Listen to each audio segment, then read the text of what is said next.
오늘은 하이델베르그 요리문답 12번째 시간입니다. 그래서 오늘 나눌 주제를 우리 같이 한번 읽어볼까요? 그리스도와 그리스도인.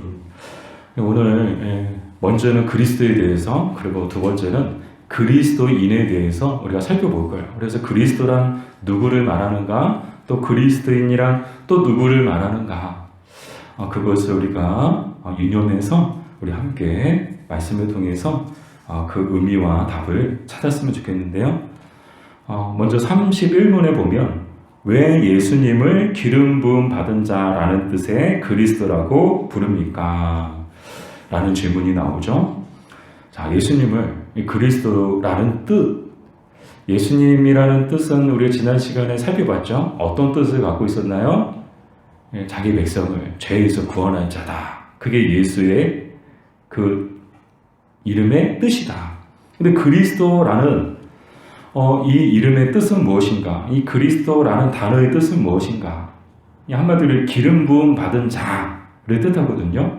그래서 히브리어로는 마시아우라고 그렇게 기록되어졌고, 아람어로는 메시아, 헬라어로는 크리스토스라고 이제 기록되어져 있습니다. 그래서 이제 우리는 이제 우리 성경에는 그리스도라고 이제 번역되어져서 우리가 그리스도라고 있는데, 이 그리스도, 기름 부음 받은 자, 왜 우리는 그리스도를 기름 부음 받은 자라고 부를까?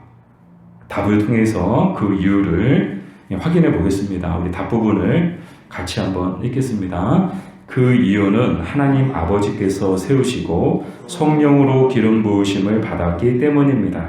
그렇게 하심으로 우리의 선지자와 교사가 되셔서 우리에게 구속에 관련된 하나님의 뜻과 경륜의 비밀을 완전하게 계시해 주십니다. 그리고 우리의 유일한 대제사장이 되셔서 자기 몸으로 단 한 번의 제사를 드려 우리를 구속하시고 우리를 위해 아버지께 계속 간구하십니다. 또한 우리의 영원한 왕이 되셔서 그의 말씀과 성령으로 우리를 다스리시며 우리를 위해 마련하신 구원의 즐거움 가운데 우리를 변호하시고 보존하십니다. 아멘. 자, 이제 이 답 부분이 굉장히 긴데 그 긴 답 부분을 우리가 질문을 통해서 살펴볼 거예요. 근데 우선 이제 기름 부음 받은 자, 이 그리스도만 기름 부음 받은 자라고 불렸을까? 그렇지 않습니다. 구약에서도 보면 이 기름 부음 받은 자라는 그런 단어들이 나오고 그런 내용들이 나오는데요. 이 구약 시대에 대표적으로 기름 부음 받은 자는 누구를 뜻하는가 하면 첫 번째는 왕, 두 번째는 제사장, 세 번째는 선지자. 그래서 이 세 가지 직분에 해당되는 사람들은 기름 부음을 통해서 임명을 받은 거예요. 그러니까 그냥 아무나 왕이 되는 것이 아니고 기름 부음을 받은 자들만이 왕이 되고, 제사장도 마찬가지고 선지자도 마찬가지고. 그래서 그 직무를 다 이렇게 받았을 때 그 표시가 곧 기름 부음이다. 근데 한편 의문은, 그럼 예수님도 기름 부음을 받으셨을까? 사실 예수님은 사람에게 기름 부음을 받지 않았습니다. 이 구약 시대에는 왕이나 제사장이나 선지자들은 다 사람이 기름 부음을 통해서 왕으로, 제사장으로, 선지자로 임명됐죠. 이 대표적인 예가 다윗이죠. 사무엘이 다윗에게 기름을 부었잖아요. 그게 뭐예요? 다윗이 이제 왕이 되었다. 하나님께서 너를 왕으로 세우셨다. 그것을 뜻하는 상징적인 그런 행위죠. 근데 예수님은 사람에게 기름 부음을 받은 적이 없어요. 세례 요한에게는 세례를 받으셨지만 세례하고 기름 부음을 받는 것은 또 다른 거죠. 그럼 예수님은 누구에게 기름 부음을 받았는가? 성령으로 기름 부음을 받으셨다. 그것이 오늘 이제 답 부분이 우리에게 가르쳐주고 있는 부분이죠. 예수님은 성령으로 기름 부음을 받으신 이 분이시다. 사람에게 기름 부음을 받은 것이 의미가 더 클까요? 성령의 기름 부음을 받는 것이 그 의미가 더 클까요? 사람에게 받는 것보다 성령의 기름 부음을 받는 것이 훨씬 의미가 더 크죠. 왜요? 사람은 불완전하잖아요. 기름 부음을 받는 사람, 또 기름을 붓는 사람들조차도 불완전한 사람들이기 때문에 언제고 타락할 수 있거든요. 그래서 이제 이 기독교 여러 이제 분파들 중에 기독교 역사 가운데 살펴보면 제세라파라는 그런 무리들이 등장하거든요. 이 제세라파가 중요하게 이제 주장하는 것 중에 한 가지가 다시 세례를 받아야 된다.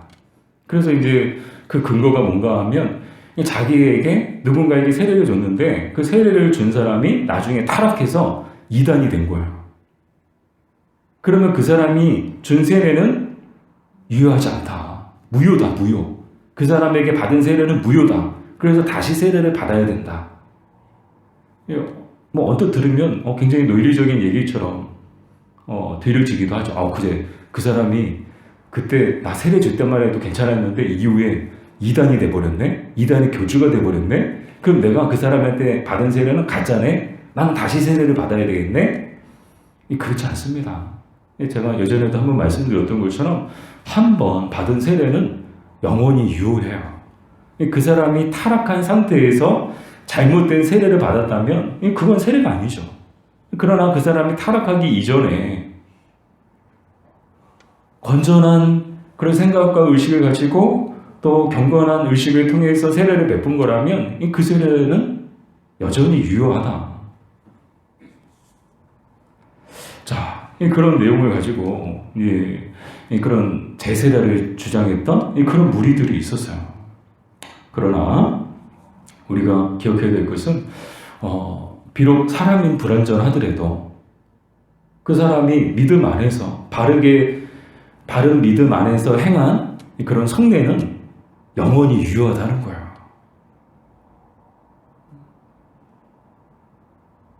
이해되시죠? 네, 넘어갈게요. 네. 자, 그러면 이제 첫 번째 질문을 볼게요. 그리스도께서 선지자로서 하신 일은 무엇인가요? 자, 이제 그리스도 예수님의 삼중직에 대해서 이야기를 하고 있죠. 그래서 예수님은 선지자로서 또 대제사장으로서 왕으로서의 직분을 수행하셨는데, 자, 그러면 선지자로서 하신 일은 무엇인가? 이 선지자가 하는 일이 뭘까요? 이 선지자가 하는 일은 하나님의 말씀을 받아서 그대로 전하는 것, 하나님의 말씀을 가르치는 것, 그게 선지자의 역할이었어요. 그럼 예수님께서 선지자로서 하신 일은 무엇인가? 요한복음 15장 15절 같이 읽어볼게요. 이제부터는 너희를 종이라 하지 아니하리니 종은 주인이 하는 것을 알지 못함이라. 너희를 친구라 하였느니 내가 내 아버지께 들은 것을 다 너희에게 알게 하였음이라. 아멘. 자, 예수님께서 선지자로서 하신 일은 무엇인가? 똑같이 하나님의 모든 말씀, 그 모든 말씀을 전하셨다라는 거예요. 예수님의 삶, 3년 동안 열심히 가시면서 다니시면서 가르치시고 전하시고 고치시고, 이것은 이제 또 예수님의 세 가지 또 사역이죠. 가정거라고 해서 가르치시고 전하시고 고치시고. 그 뭘 가르치셨을까? 무엇을 전하셨을까? 바로 하나님의 말씀이죠.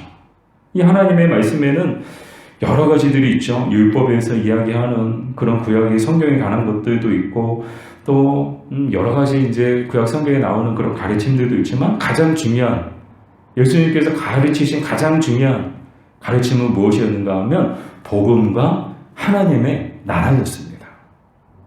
복음을 가르치셨어요. 그리고 하나님의 나라에 대해서 가르치셨어요. 우리가 마태복음 강의를 주일마다 하고 있는데, 마태복음의 가장 큰 주제가 하나님의 나라예요. 천국은 예수님께서 툭 하면 천국은 그게 뭐예요? 천국이 뭐예요? 하나님의 나라잖아요. 그래서 예수님께서 가르치신 모든 가르치심의 가장 중요한 핵심은 복음과 하나님의 나라다. 이 모든 가르침이 다 복음하고 연결되고요, 다 하나님의 나라하고 연결되는 거예요. 뿐만 아니라 예수님은 선지자로서 어떤 역할을 하셨는가, 하신 일이 무엇인가? 당신의 삶을 통해서 온전히 하나님의 말씀을 보여주셨어요. 예수님의 존재 자체가 이미 하나님의 말씀인 거예요. 말씀이 육신이 되어 우리 가운데 오셨으니 그분이 누구예요? 바로 예수 그리스도이신 줄 믿습니다. 그러니까 예수님의 존재 자체가 이미 하나님의 말씀인 거예요. 하나님의 말씀이 전에는 사람의 귀를 통해서, 사람의 입을 통해서 말해지고 들려졌습니다. 그러나 예수님의 오심을 통해서 이제는 하나님의 말씀이 눈에 보이기 시작한 거예요. 예수님의 존재 자체가, 예수님의 삶 자체가 메시지인 거예요. 하나님의 메시지인 거예요. 아, 예수님이 오셨네? 하나님의 메시지가 우리 눈앞에 보이시네. 아, 예수님이 이렇게 하시네? 하나님의 말씀이 예수님의 그 삶을 통해서 우리에게 그대로 전해지고 있는 그런 모습들을 우리가 복음서를 통해서 우리가 발견하게 되죠. 이렇게 선지자로서의 역할을 감당하셨고요. 두 번째로, 그럼 그리스도께서 제사장으로서 하신 일은 무엇인가요? 이 두 번째 제사장의 직분을 이야기하는데요. 제사장이 하는 일이 뭘까요? 백성들을 대신해서 하나님께 나아가 하나님께 제사 드리는 것. 말 그대로 제사장이에요. 제사장. 하나님 앞에 제사하는 일을 감당했던 사람들이 제사장이었죠. 그럼 예수님께서 제사장으로서 하신 일은 무엇인가? 히브리서 10장 12절에서 14절 같이 읽어볼게요. 오직 그리스도는 죄를 위하여 한 영원한 제사를 드리시고 하나님 우편에 앉으사 그 후에 자기 원수들을 자기 발등상이 되게 하실 때까지 기다리시나니 그가 거룩하게 된 자들을 한 번의 제사로 영원히 온전하게 하셨느니라. 아멘. 자, 그리스도께서 제사장으로서 하신 일은 무엇인가? 똑같은 제사를 드리셨어요. 예수님께서 하신 일도 제사 드리는 일이셨어요. 그러나 구약시대 제사장들이 드렸던 제사와 확연한 차이가 있습니다. 구약시대 제사장들은 사람들이 제사 드리러 나온 사람들이 가지고 그 제물을 가지고 제사를 드렸는데 예수님은 무엇을 가지고 제사를 드리셨을까요? 자기 몸을 제물로 드리셨어요. 그렇게 하심을 통해서 어떻게 하셨는가? 우리 죄의 문제를 단번에 완전히 영원히 해결해 주신 줄 믿습니다. 저는 히브리서 볼 때마다 이 단어가 잊혀지지가 않아요. 신학교 때 배웠는데 예수님께서 하신 이 제사의 의미 한마디로 단번에, 한 번이죠. 한 번에 완전히 영원히 우리의 죄의 문제를 해결해 주셨다. 이것이 구원하고도 연결되거든요. 지금 아마 제가 질문 드려도 이렇게 손을 들까 말까 주저하실 분들이 계실 것 같아요. 지금 죽어도 천국 갈 수 있다는 확신이 있으신 분들만 손 번쩍 드십시오. 그러면은 모르겠어요. 번쩍 못 드시는 분들도 계실지 몰라요. 근데 대부분의 이유가 그 번쩍 들지 못하는 이유가 죄 때문에. 근데 이 죄는 이미 예수님께서 어떻게 해결해 주셨다고요? 단번에 완전히 영원히 해결해 주셨다는 거예요. 비록 우리가 죄를 짓지만 그 죄가 우리의 구원을 흔들어 놓지 못한다는 거예요. 다만 그렇다고 우리가 나는 이제 이미 구원 받았으니까 그래 남들 사는 것처럼 그냥 적당히 그냥 타협하면서 살고 죄도 짓고 살고 마지막에 죽기 전에 회개하면 되지.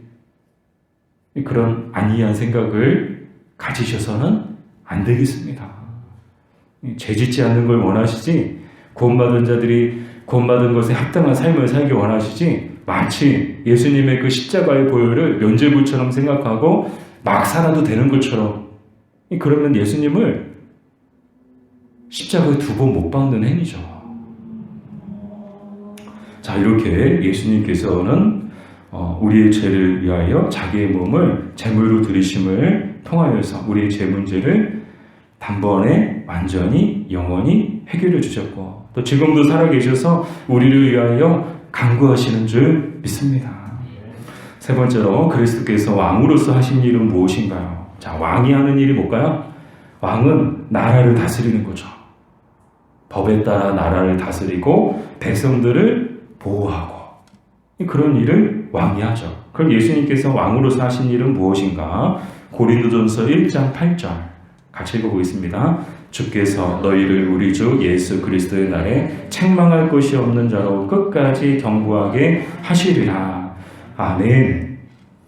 그리스도께서 왕으로서 하신 일은 무엇인가? 우리의 왕이 되어 주셔서 말씀과 성령으로 우리를 다스리시고 통치하시고 또 보호하시며 지켜주시는 줄 믿습니다. 우리의 영원한 왕이에요. 이 세상에는 많은 왕들이 있죠. 그러나 그 지상에 있는 왕들은, 영원한 왕들은 하나도 없었어요. 우리가 대통령을 뽑았습니다. 대통령을 뽑았지만 이 대통령이 우리 영원한 대통령일까요? 아니요. 영원한 대통령이 아닙니다. 5년이 되면 다시 또 대통령을 또 뽑아야 돼요. 그러나 예수님은 우리의 영원한 왕이 되시는 줄 믿습니다. 그분의 다스림과 그분의 통치는 영원하다는 거예요. 그 예수님께서 우리를 마지막 때, 즉 그리스도의 날, 우리가 읽었던 이제 고린도전서 1장 8절에 보면 그리스도의 날에, 이 그리스도의 날은 이 성경에서 힌트를 드릴게요. 성경에서 그날, 마지막 날, 그리스도의 날, 그날은 무슨 날인가 하면 한결같이 마지막 날을 뜻하는 거예요. 마지막 때 예수님께서 구름 타시고 다시 오시는 날, 디데이죠. 디데이. 그날에 책망할 것이 없는 자로 끝까지 견고하게 하시리라. 끝까지 붙들어 주신다는 거야. 끝까지 책임져 주신다는 거야. 이렇게 왕으로서 예수님은 지금도 우리를 다스리시고 또 우리를 보호하시며 우리를 지켜주시는 줄 믿습니다. 자, 이렇게 우리가 그리스도에 대해서 살펴봤고요. 그럼 두 번째로 그리스도인에 대해서 살펴볼 텐데요. 32문에 보니까 그렇다면 당신은 왜 그리스도인이라 불립니까? 자, 우리 믿는 사람들이 그리스도인이라고 부르게 된 그 유래를 살펴보면 사도행전 11장 26절에서 그 유래를 찾을 수 있는데요. 어떤 내용인가 하면 바울과 바나바가 안디옥에서 복음을 전했죠. 그래서 사람들이 이 제자들, 예수님을 따랐던 제자들을 향해서 뭐라고 불렀는가? 그리스도인이라고 불렀다라고 나오죠. 이 그리스도인이라고 불렀습니다. 근데 이 그리스도인이라는 뜻이 무슨 뜻인가? 헬라어로는 크리스티아노스라고 이야기를 하는데 이 크리스티아노스라는 말의 뜻은 무슨 뜻인가 하면 두 가지 의미가 있습니다. 그리스도에게 속한 사람, 그리고 그리스도를 따르는 사람. 그게 그리스도인이라는 그 말의 뜻이라는 거예요. 그리스도인이라는 말의 뜻이 뭐라고요? 그리스도에게 속한 사람, 그리스도를 따르는 사람. 그 사람들을 그리스도인이다라고 불렀다. 거기서 이제 그 유래를 찾을 수 있는데요. 그럼 당신, 우리를 얘기하는 거죠. 우리는 왜 그리스도인이라 불립니까? 답을 같이 읽어볼게요. 왜냐하면 나는 믿음으로 그리스도의 지체가 되었기 때문입니다. 따라서 그의 기름 부음에 동참하게 됩니다. 결과적으로 나는 그의 이름을 고백하게 되며 나 자신은 살아있는 감사의 제물로서 그에게 드립니다. 또한 현재의 세상에서 자유롭고 선한 양심을 가지고 죄와 사탄에 대항해 싸우며 나중에 그리스도와 함께 영원토록 모든 피조물을 다스리게 될 것입니다. 아멘. 자, 이 그리스도와 그리스도인 굉장히 깊은 관계성이 있죠. 영적인 연합을 이야기하고요. 접붙임을 이야기합니다. 그래서 우리가 그리스도에게 속했다라는 것은 동시에 어떤 의미를 갖고 있는가 하면 그리스도가 행하셨던 일을 우리도 똑같이 행할 수 있다는 것을 뜻하고요. 또한 그리스도에게 속했다라는 것은 어떤 뜻인가 하면 오늘 우리가 그리스도께서 하신 일을 우리도 해야 함을 뜻하는데요. 앞부분하고 연결해서 이야기하면 예수님께서 행하셨던 세 가지 직무가 있다고 말씀을 드렸죠. 첫 번째가 선지자, 제사장, 왕. 그럼 오늘 우리도 똑같은 직무가 우리에게 주어졌다는 거예요. 선지자로서, 왕으로서, 제사장으로서. 그 내용이 베드로전서 2장 9절이죠. 같이 읽어보겠습니다. 그러나 너희는 택하신 족속이요 왕같은 제사장들이요 거룩한 나라요 그의 소유된 백성이니 이런 너희를 어두운 데서 불러내어 그의 기이한 빛에 들어가게 하신 이의 아름다운 덕을 선포하게 하려 하시니라. 아멘. 오늘 우리도 똑같은 왕같은 왕이고 또 제사장이고 또 선지자죠. 사명을 갖고 있음을 가르쳐주고 계시죠.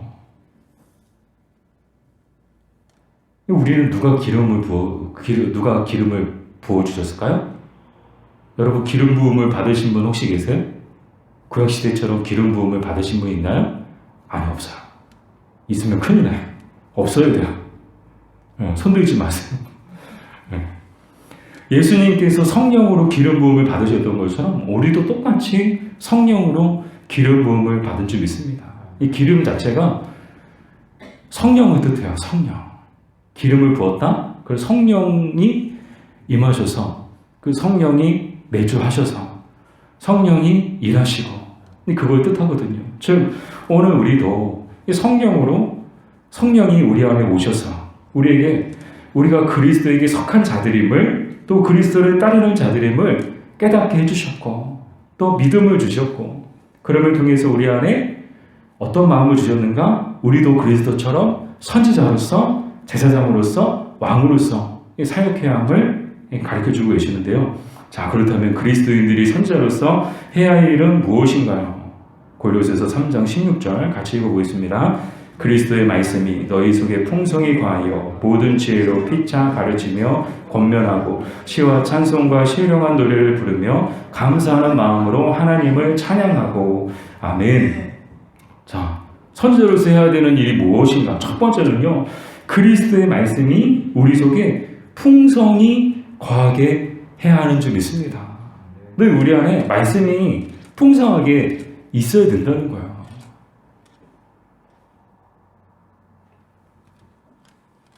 여러분은 성경 구절을 얼만큼 암송하고 계신가요? 우리 교회도 기회가 되면 성경 암송대회를 한번 했으면 좋겠어요. 좀 어렵긴 하지만 한번 암송해 놓은 성경이 정말 오래 가더라고요. 저도 신학교 때 막 이제 입시를 준비하면서 이제 신대원 입시를 준비하면서 막 이렇게 성경 필수적으로 암송해야 되는 그런 것들을 막 만들어가지고 막 이렇게 나눠보고 했거든요. 그럼 뭐 이렇게 버스 타거나 지하철 타고 다니면서 늘 그거 보고 외우는 게 일이었어요. 계속 외우는 거야. 외우고 또 외우고. 그렇게 했는데도 이제 지금 남아있는 건 많지는 않지만 그래도 그때 생각하면 그 시간들이 참 행복했던 것 같아요. 왜요? 하나님의 말씀은 우리 영혼의 양식이기 때문인 줄 믿습니다. 우리 생명의 양식이기 때문인 줄 믿습니다.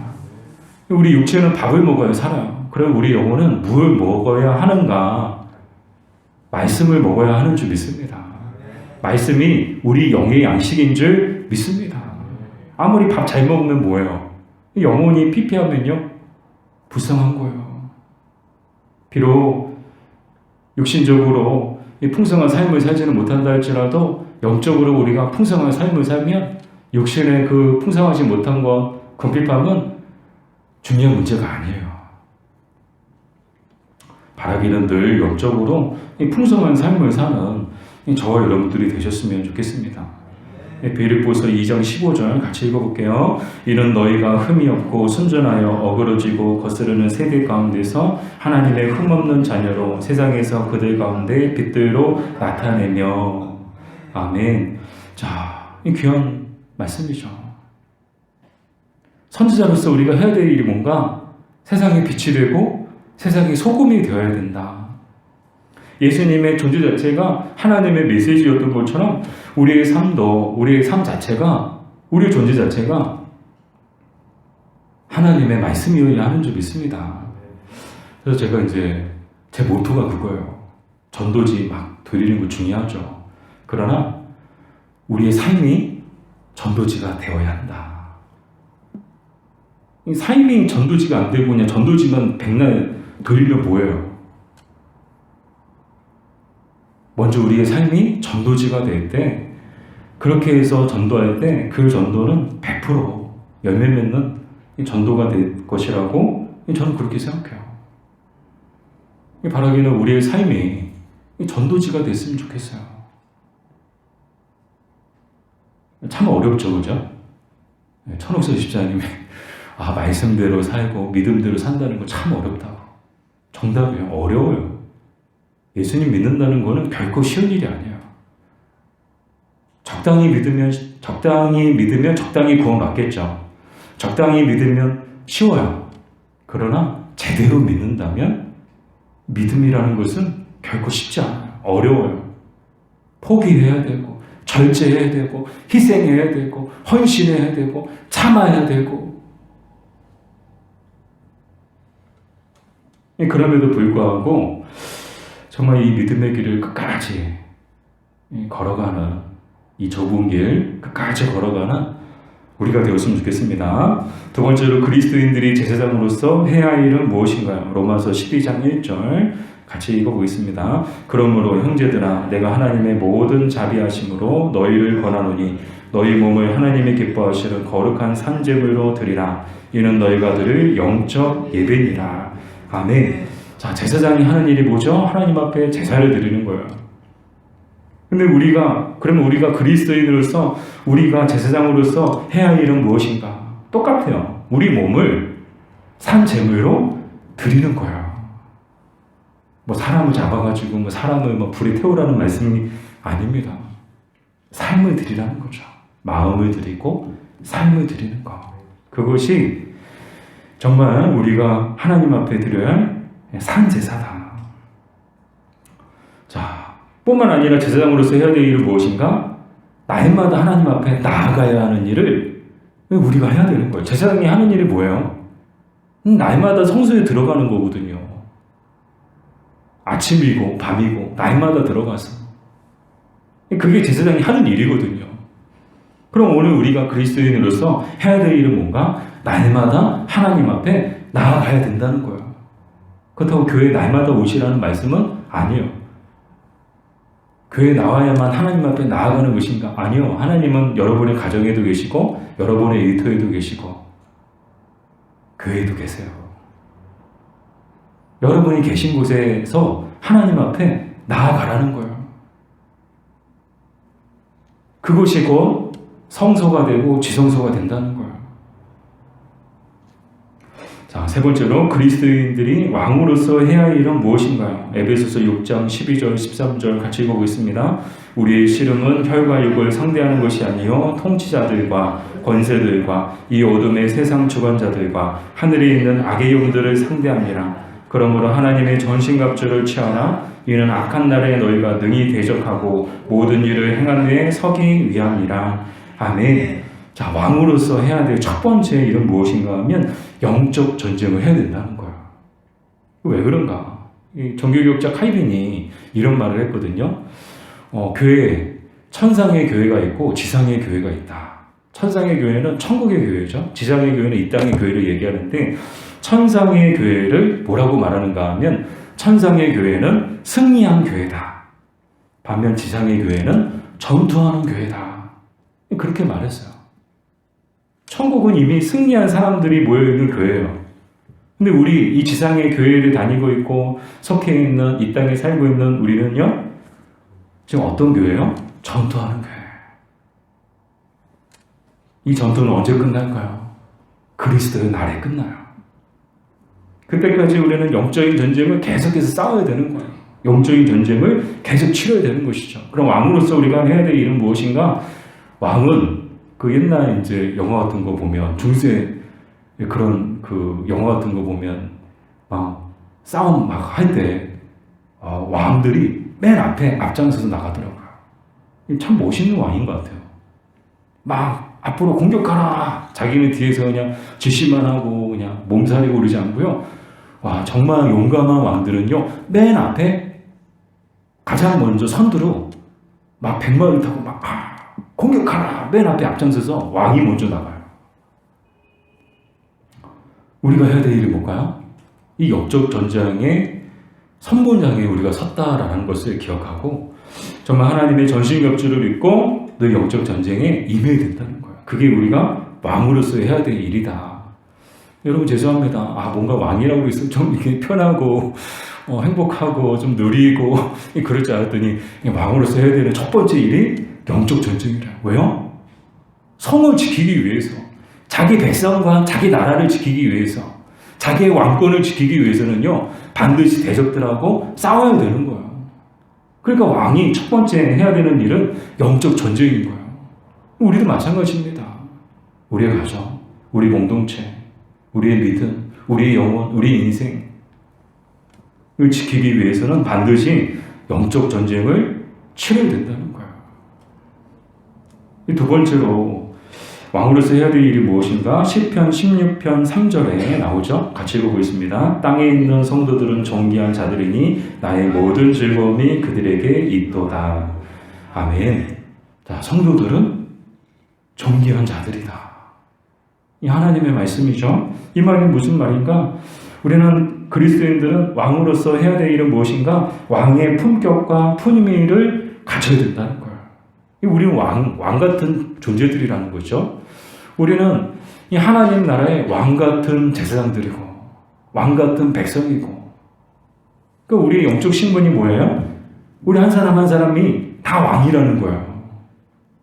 장로님도 왕, 우리 집사님도 왕, 우리 권사님도 왕, 저도 왕, 전도왕? 저도 왕. 다 왕이에요, 왕. 왕 같은 존재들이죠. 그럼 왕이라면 왕 같은 품격과 품위를 갖추고 있어야 된다. 그게 우리가 왕으로서 해야 될 일이라는 거예요. 이 말을 적용하면 이렇게 적용할 수 있을 것 같아요. 근데 우리가 살 때 왕의 마음을 가지고 살았으면 좋겠습니다. 왕의 마음을 가지세요. 아무리 작고 하찮은 일을 하더라도 왕의 마음으로 일하세요. 여러분의 직장에서든 교회에서든 내가 아무리 하찮고 정말 남들이 주목하지 않는 그런 아무것도 배불리 없어 보이는 그런 작은 일을 한다 할지라도 왕의 마음으로 해보세요. 그리고 아무리 작고 하찮은 것이라도 왕의 마음으로 섬기세요. 아무리 작고 하찮은 존재조차도 왕의 마음으로 섬기는 것, 그게 정말 왕의 모습이지 않을까요? 왕다운 모습이지 않을까요? 바라기는 이 땅을 살아가는 날 동안에 우리 모두가 왕의 마음을 가졌으면 좋겠어요. 내가 봉담의 왕이다. 이 대한민국의 왕이다. 하나님 나라의 왕이다. 이 마음가짐이 달라질 것 같아요. 여러분의 사회적 신분을 생각하지 마시고 늘 우리는 그리스도인으로서 우리 영적 신분을 가지고 그 안에서 주시는 하나님의 담대함과 또 그 자긍심을 가지고 살았으면 좋겠어요. 시편 16편 3절 땅에 있는 성도들은 존귀한 자들이니 나의 모든 즐거움이 그들에게 있도다. 하나님의 모든 즐거움이요 우리에게 있대요. 저와 여러분에게 있대요. 심지어 하나님이 우리를 이 땅의 왕으로, 이 땅의 제사장으로, 이 땅의 선지자로 세워주신 줄 믿습니다. 얼마나 존귀해요. 그리스도인이라는 것이, 이 그리스도인이라는 이 표현 자체가 우리가 얼마나 영광스러운 호칭인가. 참 영광스럽지 않나요? 아니, 그리스도인이라고 부릴 만한 자격 없는데 그런 자격도 주님이 우리에게 주신 줄 믿습니다.